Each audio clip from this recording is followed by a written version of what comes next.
जी बिल्कुल, तो Dixon technology overall EMS थीमની વાત કરીએ તો મોમેન્ટમ હવે ક્યાંય ને ક્યાંય જો થોડા રિવર્સના ચાન્સીસ બધા ઈએમએસ સ્ટોક ગઈકાલે એમ્બર એન્ટરપ્રાઇઝમાં મોમેન્ટમ હતું. डिक्सन ટેકનોલોજી જે પણ પરિણામમાં બી સારું મોમેન્ટમ તેજી જોવા મળી હતી. 9-10% સ્ટોક ભાગ્યો હતો અને આજે બી જો ઓવરઓલ જોઈશું 3-4% મજબૂતી સ્ટોક આજે બી જોવા મળી હતી. એટલે જે પણ ઈએમએસ થીમ આપણે જોઈશું જે રિવર્સના ચાન્સીસ આપી રહી છે. છેલ્લા આપણે ઓવરઓલ જોઈશું તો જે પણ ઈએમએસ થીમ પીટાઈ હતી હવે થોડી રિકવરીના ચાન્સીસ જે પણ જોઈશું ગવર્મેન્ટ દ્વારા બી પીએલએમઆઈ સ્કીમનો જે સપોર્ટ મળ્યો છે બાદ સ્ટોક આપણને થોડા રિકવરી અને રિવર્સના ચાન્સ આપી રહ્યા છે.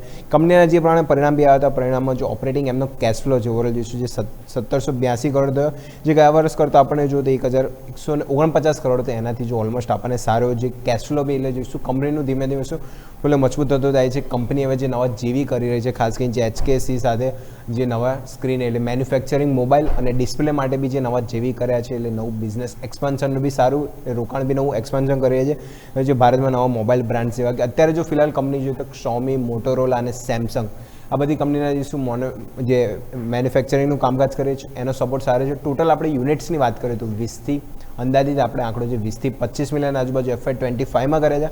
FY26માં જોઈએ તો આંકડો અંદાજિત એ લોકો લક્ષ્યાંક રાખી રહ્યા છે કે 40થી 45 મિલિયન આજુબાજુ જે મેન્યુફેક્ચરિંગ અમાઉન્ટ ત્યાંથી ખાસ કરીને પહોંચતા જોવા મળશે. અને જે ગ્લોબલ બ્રાન્ડ્સ બી જે ખાસ કરીને જોઈશું ઇલેક્ટ્રોનિક મેન્યુફેક્ચરિંગમાં હવે જે ઇન્ડિયા તરફ શિફ્ટ થઈ રહ્યા છે જે ખાસ કરીને જોઈશું અહીંયાથી સસ્તા ભાવ જે થાય છે એના લીધે બી એવી ઇમ્પેક્ટ અહીંયા જોઈશું આ જે ઈએમએસ થીમ છે અને આગળ જતી જોવા મળી શકે છે. અને આગળ 1 થી 2 વર્ષમાં આપણે જો 2 થી 3 વર્ષ બી ગણ્યું છે ઈએમએસ થીમ ક્યાં ને ક્યાં જોઈશું મોટું ફેક્ટ અહીંયાથી ખાસ કરીને જોવા મળી શકે છે.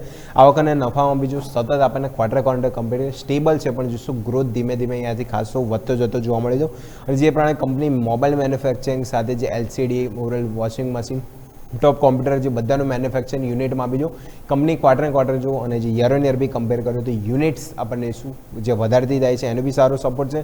અને જે નવા ટાઈઅપ્સની વાત થઈ હતી જે જેવી ખાસ કરીને અત્યારે 3 જે મેઇન કંપની છે સેમસંગ, Xiaomi અને મોટોરોલા અને જે 4th કંપની જે અનુમાનિત છે કે FY27માં જે વિવો સાથે જો એનું જેવી અહીંયાથી થઈ જાય છે તો જે આંકડો જે ટોટલ મેન્યુફેક્ચરનો છે જે અત્યારે શું 40થી 45 મિલિયન આજુબાજુ છે આંકડો અહીંયાથી ક્યાંય ને ક્યાંય વધીને જો બીજોથી 20થી 22 મિલિયન યુનિટ જે મેન્યુફેક્ચરિંગ આંકડો અહીંયાથી વધશે. એટલે ટોટલ FY27માં માની છે જો જેવી અંદાજિત જો મુજબ થઈ તો આંકડો અહીંયાથી વધીને જે ટોટલ મેન્યુફેક્ચરિંગ યુનિટનો આંકડો 60થી 65 મિલિયન યુનિટ આજુબાજુ અહીંયાથી આંકડો પહોંચતો જોવા મળશે. એટલે FY27 માટે બી જોઈશું ક્યાંય ને કાંઈ જો જેવી આપણને મજબૂત અહીંયાથી જે ટોટલ યુનિટ અને જે યુનિટ આફ્ટર સેલ્સનું બી અહીંયા જોવા મળશે. ઓર્ડર બુક બી કંપનીની જો જે પણ ટાઈઅપ્સ કરે છે ઓર્ડર બુક બી મજબૂત થતી જાય છે.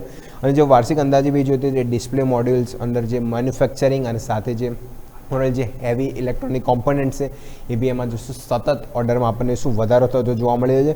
અને કંપની આપણે જોઈશું જે શોર્ટ ટર્મ માટે જોઈશું જે ખાસ કરીને જે રો મટીરિયલ જે પ્રાઇસિંગના જે દબાણ જોવા મળ્યું હતું જેમાં બેકવર્ડ ઇન્ટિગ્રેશન ખાસ કે એના લીધે જે દબાણ જોવા મળ્યું હતું એનો બી ફાયદો ધીમે ધીમે મળતો જોવા મળશે. અને ડિસ્પ્લે મોડ્યુલ અને બેકવર્ડ ઇન્ટિગ્રેશનના લીધે માર્જિનમાં બી હવે જે દબાણ હતું ધીમે ધીમે હવે સુધારતા આપણને આગળના ક્વાર્ટરમાં જોવા મળી શકે છે. એટલે માર્જિન પર સુધારવાની આશંકા છે આ વખતે ક્વાર્ટર 4માં માર્જિનમાં બી આપણને જોઈશું થોડું સ્ટેબલ થતું જોવા મળ્યું હતું.